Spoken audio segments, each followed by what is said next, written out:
GM's $1.6 billion EV reality check, a cautionary tale for the auto industry. The electric vehicle, EV, revolution has hit a speed bump, and General Motors, GM, is feeling the impact. With a $1.6 billion charge on its books, GM is facing the consequences of a market that didn't evolve as expected. But this isn't just about money. It's a story of ambition, regulation, and the challenges of leading the charge into a new era of automotive technology. Imagine a future where every car on the road is electric, silent, and environmentally friendly. That was the vision GM and other automakers were chasing. But here's where it gets controversial. The transition hasn't been as smooth as anticipated. Let's break it down. GM, a Detroit-based automotive giant, had big plans. They wanted to invest $30 billion by this year in EVs, from developing new models to building battery production facilities.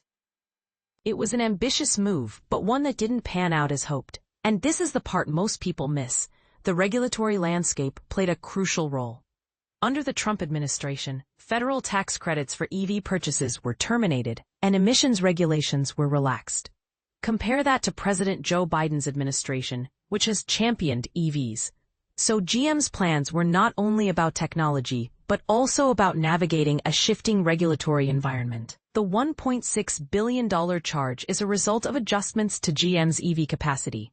It includes non-cash charges and cash expenditures related to contract cancellations and settlements.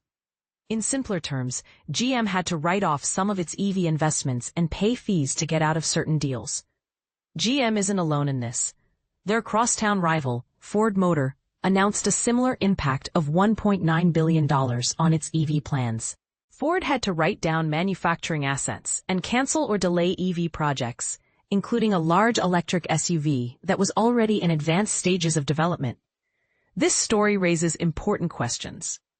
Are automakers moving too fast in their EV ambitions? Should they be more cautious in their investments? And how will the regulatory environment shape the future of the EV market? What's your take on this? Do you think GM and other automakers should proceed with caution?